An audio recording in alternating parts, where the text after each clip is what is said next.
Hey,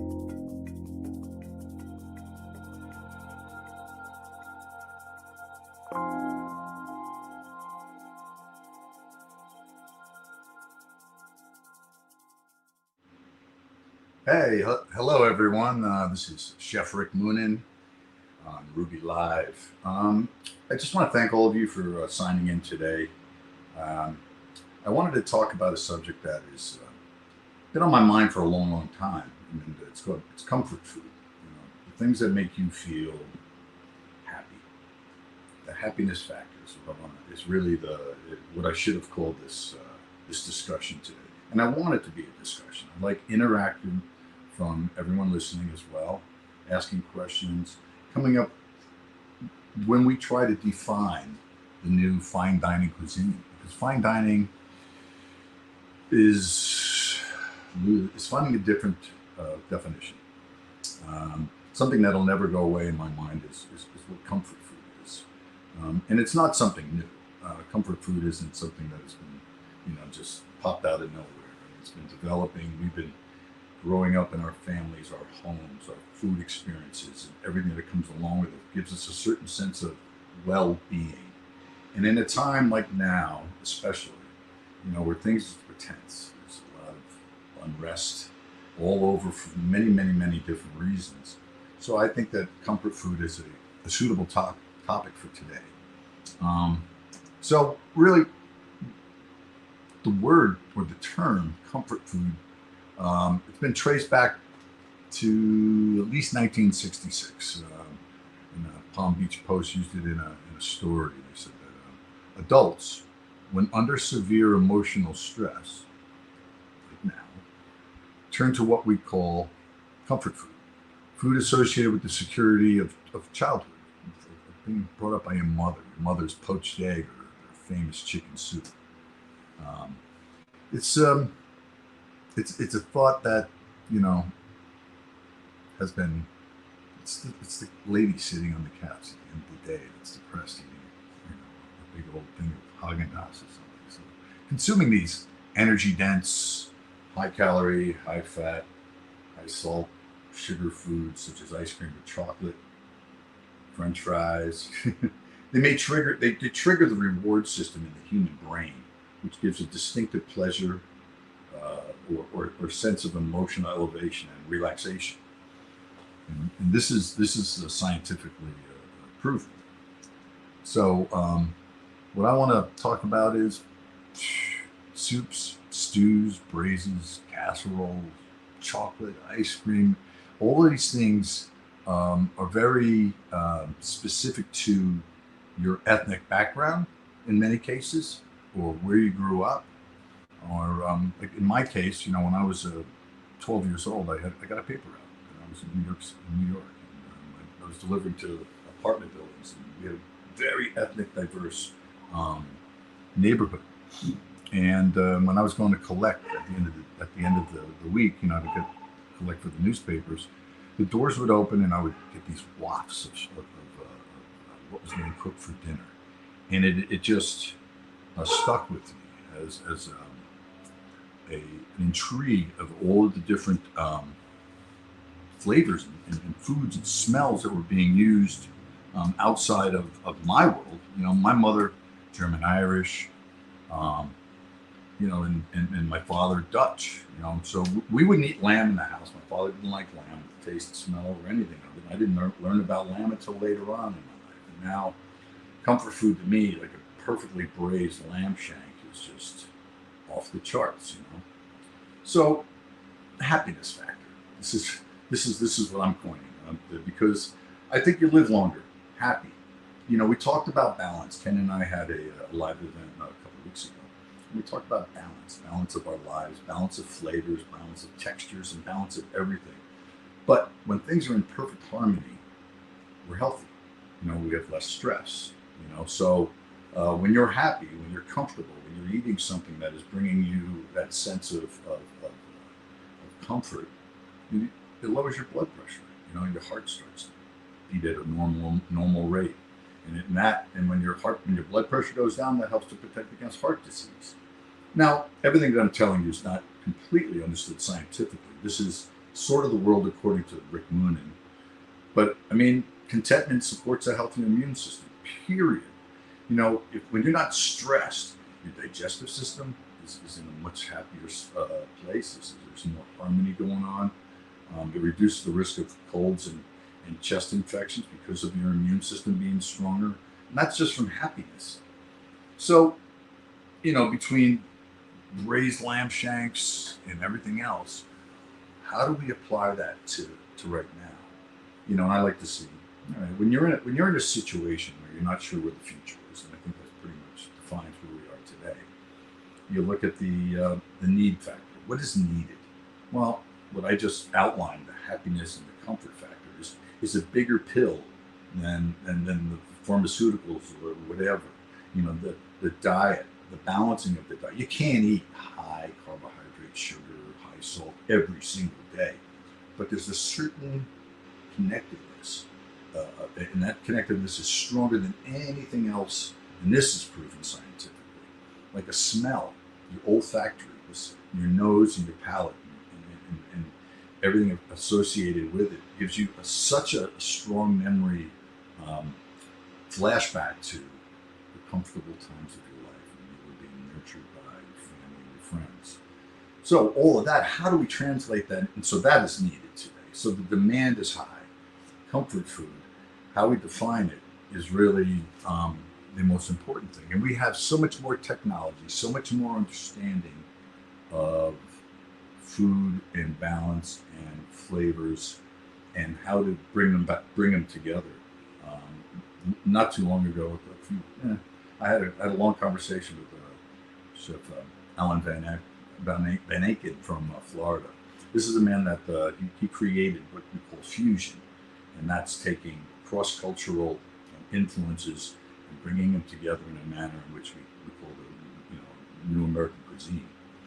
So that being said, we have sous vide, so slow cooking, braised items, the concentration of flavors that come from, oxtail, and products that maybe we haven't been using so much in the past, but now we're bringing them more back into modern day cuisine, modern day comfort food.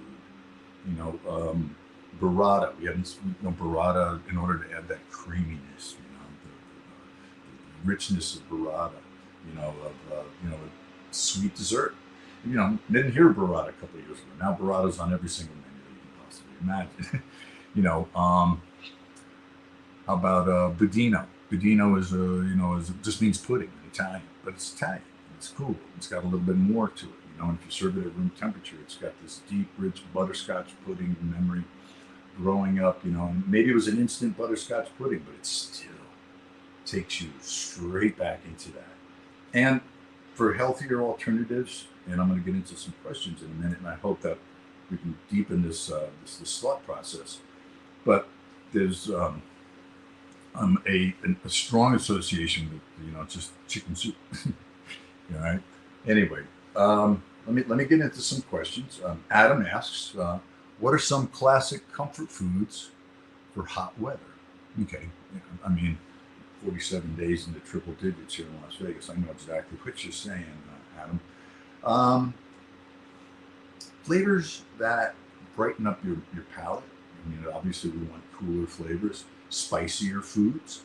Anything that falls within your nostalgic memory of, today's Tuesday. It's Taco Tuesday here at my house. I've got slow braising pork shoulder in a crock pot right now so that I don't heat up the kitchen.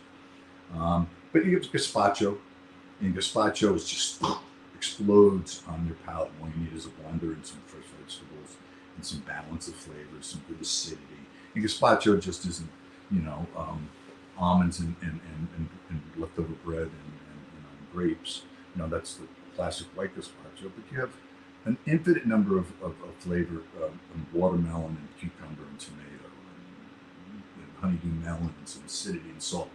Unbelievable. Ratatouille, right? To take a shift from the sipping to eating. Ratatouille vegetables, unbelievable. You make them one day, you put them in the refrigerator, and they're good cold, they're good hot. And anything grilled, personally, is what I think is, to me, comfort. My memory of growing up and my father starting fires with gasoline in my backyard brings me happiness. Listening to the Met game on the radio. But that anything that's just cooked outside on the grill, and of course anything potato. It could be cold potato salad. It doesn't have to be mayonnaise based. It could be a vinegar based potato salad. These to me, and are all comfort foods. Let's see, Khalid, can you suggest any non-American twists on comfort food staples, taking a classic and adding culture to it? Culture.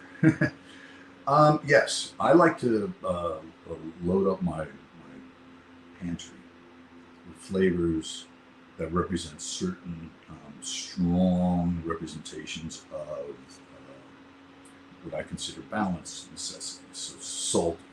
So you've got a salty category. I've got olives and fish sauce. All the things that I see as umami, drawing flavors. Because once you've chosen a main protein, let's say, you want to start to add from your pantry. So I like to have things from Korean cuisine. I like to have obviously the usual all-American, Tabasco and Worcestershire and ketchup and mustard and all that kind of stuff. But taking it to the next level is about going into international stores and grabbing things that you don't even know what they are sometimes. You don't know what they're going to taste like. You put them in your pantry, you take them home, you taste them. And that's how you start to step outside your world and travel around as far as flavor-wise. It's a global thing. So I hope that kind of gives you a little bit of an idea. Taking classics, just don't be afraid. Step outside your comfort zone sometimes. And if you just need some salt, go to your salt area of your pantry. Keegan says, can you suggest any ideas for comfort foods that might not be so starchy or heavy? Certainly. My wife is gluten-free, and so a lot of gluten it just seems to be completely connected with the starches of our world. You can do a lot of things with braising that you don't have to add any starches to at all. Thickening of a stew or something can just be a natural reduction. And to me, that's where I tend to go. It's just by concentration of flavors. Not so much that it becomes gluey or sticky, but I mean, if you take a paella, that's starch. Okay, you got rice. Never mind, that's not. But I mean, I tend to like meatballs. I don't know why I'm just going in my head about things that are like meatballs, beautiful meatball. But that's got bread in it. It doesn't have to have bread. You can put any kind of greens. You can use oats. You can use anything that you want, and you're going to have a less starchy, less heavy comfort food. Okay. Let's see. BKJ, hello Rick. Thanks in advance for your answer. You're welcome. What are your top 2 comfort foods and why? I have a strong connection to chicken pot pie. I don't know why. It is, to me, one of the most perfect comfort foods. I know there's a pastry on top. That's all. That can be a definite alternative. You can put something different on it. But a perfectly cooked piece of chicken that's been braised and is creamy and delicious and rich. And on the opposite end of the spectrum, I would probably roll towards ossobuco. Ossobuco has always been one of the most richest comfort connectedness with me, because my mother would always make a lot of braised items. We had this big cast iron pot, large chunks of meat would go in it, and she would cook them for hours and hours and hours, and it's just the pot roast. But when I discovered the shank of a veal with the bone in it and cooked that, it has changed my life. It became an epiphany for me as a chef, stepping outside the actual home. But they reminded me of those things that my mom would make. So those are probably the top 2 that come to mind Next question from Sammy K. Do you think restaurants will get back to simplicity, a simplicity menu, and back to basic ingredients and focus on fresh food? Sammy, that is absolutely what I believe. It has to be. You know, you've got farm to table. That we can get comfort foods. That's 1966, I believe. And then evolution became more of farm to table, a closer connection to the the growing, the understanding of the people that grew and how it was treated. I'm talking about in proteins, but in agriculture, how it was cultivated and what was used to cultivate it, and our connectedness and the flavor profiles and the differences of it all. So there is an absolute um, uh, uh, connectedness between all of that and basic ingredients. Take it. I mean, right now we've got corn, tomatoes, and zucchini. I mean, and you could find that all over my refrigerator because I want to celebrate the moment when things are at the peak.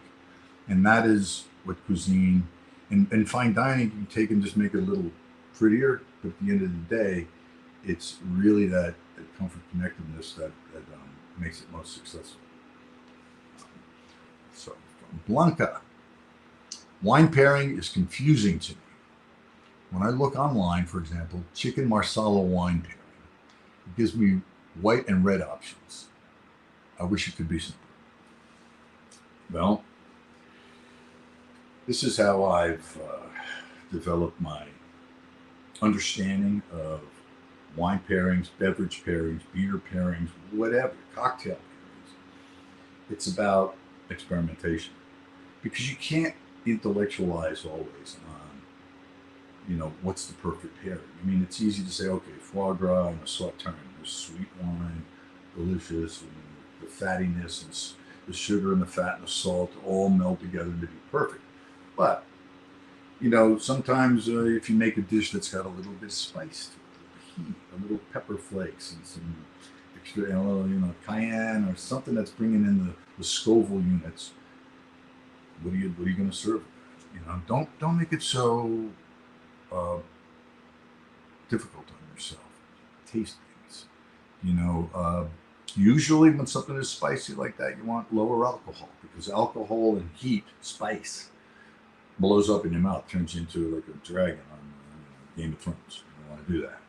You want alcohol to be lower. You want sweet, maybe a little bit of residual sugar. You want some good fruit.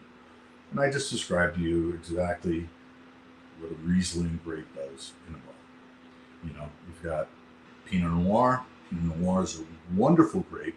It's very temperamental, so it's got a wide spectrum of personalities. So you get to know what kind of Pinot Noir that you like. But normally, Pinot Noirs are earthy. They're, they can be very fruity, from certain areas of California, but from the old world, they're earthier. So anything that's got autumn flavors to or even chicken pot pie, you can drink a red with that. And bigger wines like Cabernet Sauvignon or Zinfandels or wines that there's thousands of grape varietals that fall within that category. Now you're talking something a little bit more rich. Now you're talking about something that's got more of that braised thick richness, and it's got the tannins in it the wine has the tannins in it that require or screaming for some protein. So protein rich, bigger wines, and these are general strokes. I mean, I love a good Albarino, which is a white varietal from Spain, and this wine has a natural salinity to it, so it's perfect with seafood. It's hard to go wrong. And so what you do, because you're confused, and it's intimidating, start with four different things. Get four categories. So now you've got Riesling, you got Pinot Noir, you got Cabernet Sauvignon and the heavier wine, grape varietals, you got Albarino, you know, sparkling wines are a whole nother subject. Fantastic with just about everything. These are where you start. Get yourself a small arsenal, and the only way that you're going to truly have your own story is to taste and find your own connections with it. You're going to hear about, food has a lot of acid in it. You want wine with a lot of acid. That holds true many times because you don't want the food to take the grape varietal and strip it of its character. But Then again, sometimes they do work together. See, it's opposites match. Like is likes like. You know, meaning so high acid, high sugar, some of the little residual sugar in the food as well. That's going to bring it all together. So, talking of pairings, I love this topic, as you can probably tell. But it's all about your personal experimentation. There are guidelines, rules, broad strokes that can lead you along the way. But ultimately, for your own personal story, it's got to go in your mouth and you have to taste it yourself. Okay, I hope that helped, Blanca. Okay, BKJ. Asobuco is my all-time favorite. Takes me back to my childhood for sure. Thanks again, Rick. You're so welcome. Asobuco. Man, I'm trying to think back when I first learned how to make asobuco. It was at the Culinary Institute of America. And it was so simple, I couldn't believe it. But it's about temperature, and you give the same ingredients to 5 different people, and you get 5 different dishes. Well, I had the privilege of learning how to make asobuco from a man that was so connected to cuisine that I stole from him. Tony, is comfort food a term that applies exclusively to American food, or can we put it to any cuisine? Wow, that's an awesome question, Tony. Well, it is to every cuisine. The thought of comfort food. Maybe comfort food isn't used in the Philippines, or maybe it's not used in Italy or Japan. But I'll tell you this: comfort foods exist in every single cuisine. Miso soup, Japanese, ramen soup, octopus balls. It just seems like meatballs, fish balls, everything that your mother could roll up as a kid, and you ate, and you remembered, oh, it's so good. Those become what we call comfort food. So they may have a different descriptor. It might not be comfort food, but it is comfort food. It's what we all need right now. Thank you, Tony. Jen says, do you have any suggestions for cheese alternatives for recipes? So thinking about creamy, gooey aspects of enchiladas and pizza and Alfredo, etc. Thank you. Jen asks, instead of cheese. Well, a lot of times fresh tofu is being used. This is a question that's great for Ken. Ken loves the alternatives. I mean, personally, I love cheese, and to find an alternative to that gooey, rich, delicious, chewy, melt in your mouth, and gooey fat, I would go to, unfortunately, not unfortunately, tofu, because that tends to have most of the items that I'm looking for, other than the stringy, pulley thing that I look for on a good French onion soup. But we can also, no, I'm going to switch gears. I mean, cheese, unfortunately, tofu is my number one go-to. Can't think of anything that's going to give you the gooiness. I'm going to go into okra, and that's not what we want. It's a game. It's about playing around. If you're staying completely away from dairy, which is what it sounds like, play around with tofu. It's going to give you great results. Won't be exactly the same. And even like when I'm making alternatives for, let's say, my wife gluten-free, and I brought up French onion soup, and I'm thinking about French onion soup. It's more about just this reduced onions that are just so delicious and so rich and so wonderful and so comforting. But it's really the cheese on the top. So now I'm going heavy cheese. Not to disrespect your question, Jen. But really it's the bread under the cheese that's the problem for the gluten intolerant person. So what floats? What vegetables float? That's what I started to think about. Like eggplant. Take eggplant, you put it in a glass of water, it floats. Not indefinitely, but enough to gratin a cheese topping on a French onion soup. And so that's what I've been playing around with. I take a piece of a thick cut of steak of eggplant and I'll grill it. And then I'll use that as a flotation device for my cheese and my French onion soup as a way of modernizing and maybe making it a little bit more comforting for those that are finding that they can't handle the gluten. So anyway, that's the fun that I've been having, and I hope that helps to give you a little bit of influence on where you can go and what directions you can take. Allison, do you have a take or custom way to do grilled cheese or tomato soup? Tomato or custom made? Tomato soup is all about concentrating the flavors of tomatoes and what tomatoes you have available to you at the time. And there's nothing to me more comforting than tomato soup and grilled cheese. That's one of the greatest combinations. But what I like to add to my tomato soup is a little bit of smoked paprika. It's color. It's a little bit. It's not a lot of heat because I use a sweeter paprika, but the smokiness that gets infused into my tomato soup goes so great with grilled cheese because it almost makes it the cheese was actually grilled on a grill and not a griddle, and so those two meld together so well. And when I'm making grilled cheese, I like this. Put a little bit of mustard in. I put two pieces. I take 2 pieces. Okay, there's bread, butter on the outside, bread, cheese, and in the middle a little bit of mustard. I don't know why it is, but Dijon mustard and the cheese that you select, and I like it. It could be pepper jack, it could be it could be Gruyere, it could be Gouda. You know, once you griddled both sides and got them toasted and steamed in the middle, and you're having your tomato soup. That's my. That might be what I'm making for dinner tonight. Thanks, Allison. Rick Moonen, wine pairing. Next topic, Blanca S. Sounds great. I would love to talk about wine pairings. I had the fortune of having a connection with a guy named Sam Correnti. Doesn't mean anything to anyone, but to me it means everything.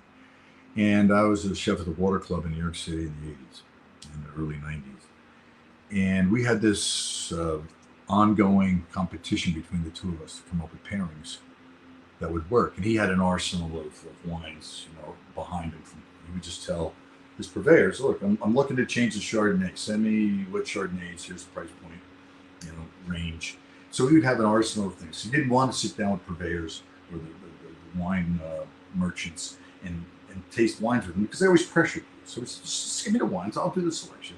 He would sit down with me and I'd come up with a dish. Look, I just made this spicy cioppino and consomme. It's clear, it's got all the flavors, it's really rich. I challenge you to come up with a pairing or a wine with it. And that's how I learned, So I would love to have a whole topic, a whole discussion, a whole live event on pairing, wine pairing. That's perfect. Thank you, Blanca.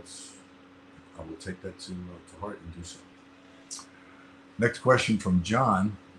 Are you seeing restaurants going back to the basics of comfort food or staying with more complicated dishes?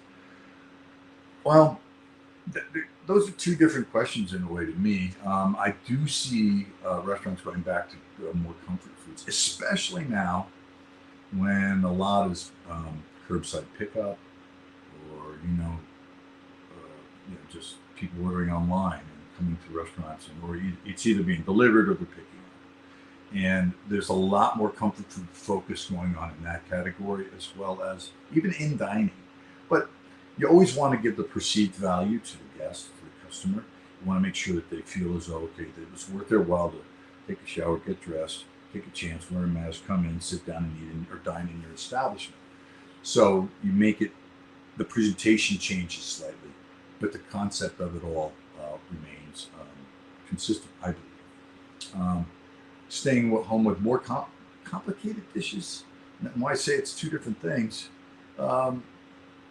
Comfort foods are not necessarily simple. They may have fewer ingredients. But it's again about sensitivity to balance that mirrors your memory of that food, because that's what you're responding to is the flavor combinations, the textures, the memory that it evokes. Like I said earlier, you could be walking down the street and somebody walks by, and for some reason you're not even sure. Something just happened to you emotionally. It could be something as simple as the person that walked by who had perfume on that reminds you of your grandmother when you used to go to visit her in Tucson, Arizona, or whatever. It doesn't really have a rhyme or reason. It's just our memories. And when we're happy, we're taking in all every receptor in your body is absorbing it. And so today, cuisine, the future, what do we need? Tense, all of this stress going on. Comfort food. Now, it doesn't have to be 7 days a week, high starch, carbohydrates and sugars and salt and all of that. But once in a while, it's nothing better than a good old homemade chicken noodle soup or pumpkin pie or something that just reminds you. What did your mother make when you were a kid? And then I'll start to take in the cuisines of the globe, do a little bit of cross-cultural investigation and play around with those flavors. And if it hits your soul, if it hits your heart, if it hits you in the happy comfort zone, and you've created a situation that is steering you towards what I call the happiness factor. To be happy is all the functions of your body go into a mode that make you healthy. That's my belief.